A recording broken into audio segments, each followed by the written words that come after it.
Record keeping के क्या क्या बेसिक्स हैं। सबसे पहले बात करते हैं जर्नल की। जर्नल क्या होता है? जर्नल बेसिकली एक कॉलम लेजर फोलियो होता है, जिसे हम लोग आगे एलएफ या जेएफ के नाम से भी देखते हैं।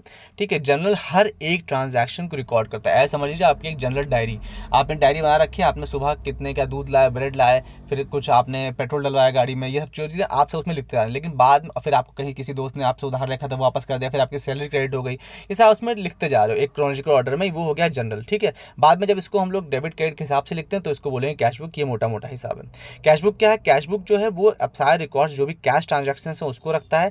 कैश रिसिप्ट और कैश पेमेंट इन सब के हिसाब से रखता है, उसको क्या बोलेंगे? कैश बुक बोलेंगे।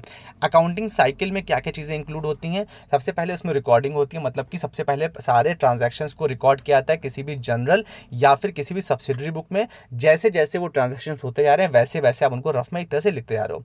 फिर क्लासीफाई किया जाता है, मतलब सारी एंट्रीज को उस जर्नल या फिर सब्सिडरी बुक से अप्रोप्रिएट लेजर अकाउंट में ट्रांसफर किया जाता है, जिससे कि वो पता रहे। फॉर एग्जांपल आपने फ्यूल डलवाया, ठीक है, तो अब आपने फ्यूल की एंट्री अलग लेजर में कर दी। आपने खाना खाया तो उसकी एंट्री अलग उसमें कर दी, ठीक है।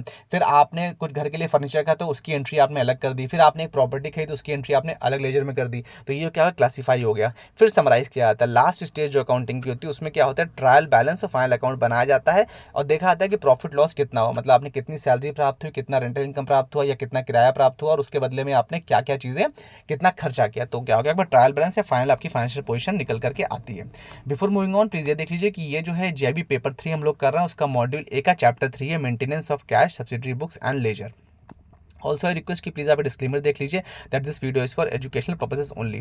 ठीक है, लेजर क्या होता है? लेजर की एक तरह से सबसे मेन बुक होती है अकाउंट्स की, जिसमें सारे ट्रांजैक्शंस उस पर्टिकुलर पर्सन के प्रॉपर्टी, रेवेन्यू, एक्सपेंस सब कुछ रिकॉर्ड होता है। लेजर का मेन फंक्शन क्या है कि सारे ही जो भी जर्नल की एंट्रीज हैं उनको क्लासीफाई करना, उनको सॉर्ट करना, जिससे कि सारी चीज़ें जर्नल में जो है वो सब्सिडरी अकाउंट्स की जो भी चीज़, सब्सिडरी बुक्स में जो चीज़ें हैं वो सबकी सब लेजर में एक स्टैंडर्ड फॉर्मेट में दिखाई पड़े। ठीक है, जर्नल और लेजर में क्या रिलेशन है ये बताया गया है। तो जर्नल क्या है? जर्नल एक बुक है जिसमें सारे ट्रांजैक्शंस जैसे जैसे होते जा रहे हैं वैसे वैसे रिकॉर्ड होते जाते हैं। लेजर क्या है? लेजर का मतलब क्या है कि जर्नल के सारे ट्रांजैक्शंस को क्लासीफाई करके अलग अलग अकाउंट्स में दर्शाना, वो लेजर है, उसमें रिटन डाउन करना। जर्नल एक सब्सिडरी बुक है, लेजर क्या है? प्रिंसिपल बुक है, मेन बुक है। जर्नल क्या है? उसमें ओरिजिनल एंट्री, उसे बुक ऑफ ओरिजिनल एंट्री कहा जाता है, और लेजर को बुक ऑफ सेकेंड एंट्री कहा जाता है। जर्नल में सारे जो ट्रांजैक्शन है वो क्रोनोलॉजिकल है, यानी सीक्वेंशियल है, एक के बाद एक लिखे होते हैं। लेजर में एनालिटिकल है, मतलब भले ही आपने आज आपका किराया आया सपोज जनवरी का, फिर कल आया फरवरी का या अगले महीने फरवरी का, तो आपने जनवरी फरवरी सब एक साथ लिखा, तो वो सीक्वेंशियल नहीं, क्योंकि उस बीच में आपने 1 तारीख से 30 तारीख में और भी ट्रांजेक्शन किए हैं तो वो अलग जा रहे हैं। ठीक है, process of recording transaction journal is known as, जब जनरल में लिखते हैं उसको जनरलाइजिंग बोलते हैं, और जब उन एंट्रीज को हम लेजर में ट्रांसफर करते हैं उसको पोस्टिंग कहा जाता है। जनरल में चीज़ें सीक्वेंस वाइज होती हैं और लेजर में अकाउंट वाइज होती हैं। जनरल में कॉलम्स होते हैं, लेजर में साइड्स होते हैं। जनरल में नरेशन लिखना कंपलसरी है, लेजर में कंपलसरी नहीं है लेकिन ज़्यादातर लिखा जाता है। ठीक है, जनरल में बैलेंसिंग इंक्वायर्ड कंपलसरी नहीं है, लेजर में बैलेंसिंग कंपलसरी है। ठीक है, उसके बाद ये चीज़ें एक एग्जाम्पल दिया गया है कि सपोज 2 मई को इंटरेस्ट लोन का पे किया गया 4,000 रुपये। अब इसकी ये जो पहली एंट्री है ये जनरल की एंट्री है। ठीक है, अब इसको लेजर में हम कैसे एंट्री करेंगे? जब ये लेजर में एंट्री होगी तो ऐसे होगी कि डेट डाली 2 मई 2016 और उसमें interest to loan account debit हो गया, 4,000 रुपये डेबिट हुआ, और कैश अकाउंट क्रेडिट हो गया तो क्रेडिट हो गया 4,000। ये नीचे नरेशन है, being interest payment made on loan. Being लिखते हैं हमेशा, हमेशा ही जब भी नरेशन लिखा है उसमें बीइंग लगाना जरूरी होता है। ठीक है, नीचे और आप चाहे तो उसको पॉज करके और भी चीज़ देख सकते हैं कि कितना हमने कैसे आ रहा है, उसको कैसे रिकॉर्ड करना आपके इंटरेस्ट के डिपेंड करता है। अकाउंट कैटेगरीज, 2 तरह के अकाउंट बताए गए हैं, कैटेगरी डिवाइड किया, एक है पर्सनल अकाउंट, एक है इम्पर्सनल अकाउंट। इसके बाद पर्सनल अकाउंट को और फर्दर 2 पार्ट में डिवाइड किया, रियल और नॉमिनल। तो पर्सनल अकाउंट क्या होते हैं? पर्सनल अकाउंट को अगर आप समझे तो ऐसा समझिए जैसे नेचुरल अकाउंट्स जो होते हैं।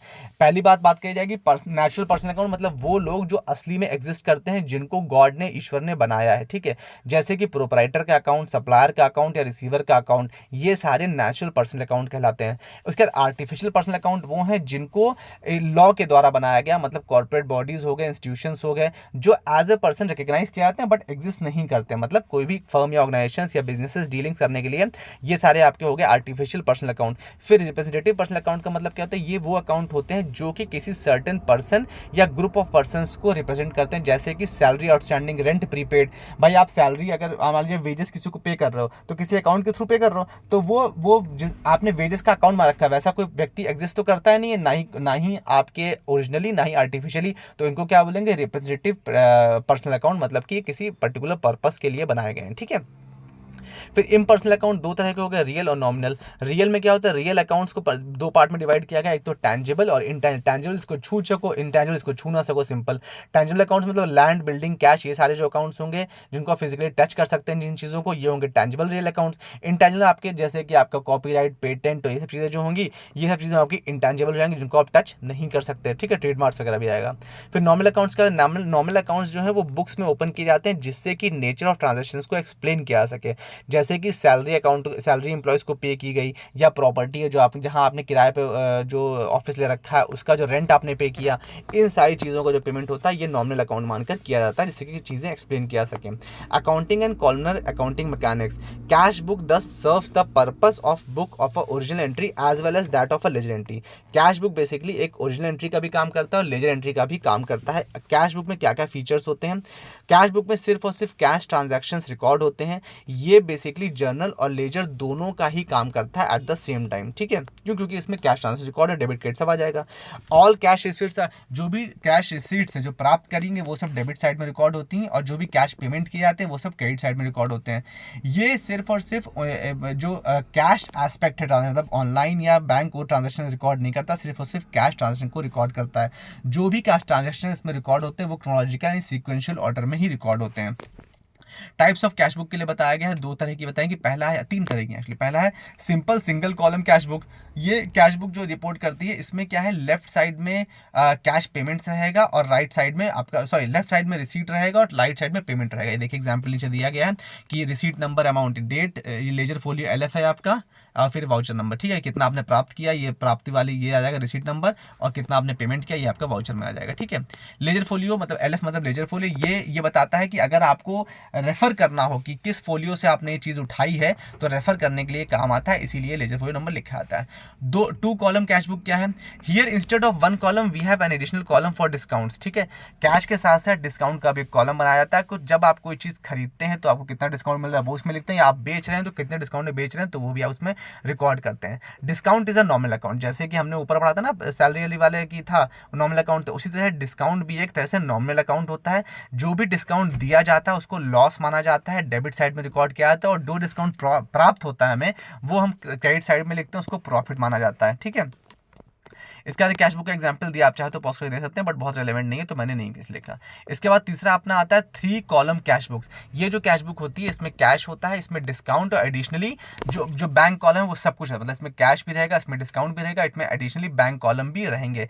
ज़्यादातर फर्म्स जो हैं वो बेसिकली आजकल चेक वगैरह को यूटिलाइज करते हैं, बिल ऑफ एक्सचेंज वगैरह को यूज़ करते हैं, मतलब कि कैश ट्रांजेक्शन कम होते हैं, इसलिए ये वाली बुक सब ज़्यादा चलने लगी हैं। तो उसमें क्या रहेगा, आपका कैश का रिकॉर्ड भी रहेगा, डिस्काउंट का भी रहेगा, और बैंक की जो एंट्रीज हैं वो भी रहेंगे, तो कुल मिलाकर इसमें सब कुछ हो जाएगा, इसीलिए इसको थ्री कॉलम कैश बुक कहा जाता है, ठीक है। इसमें जब आपको चेक्स वगैरह जो प्राप्त होती हैं और डिपॉजिट के लिए बैंक में, तो वो सेम डे उसमें नहीं दिखती हैं, ठीक है। आपकी बुक में आप सेम डे रिकॉर्ड कर लो, लेकिन पासबुक में सेम डे नहीं आएंगी, ये बताया गया है।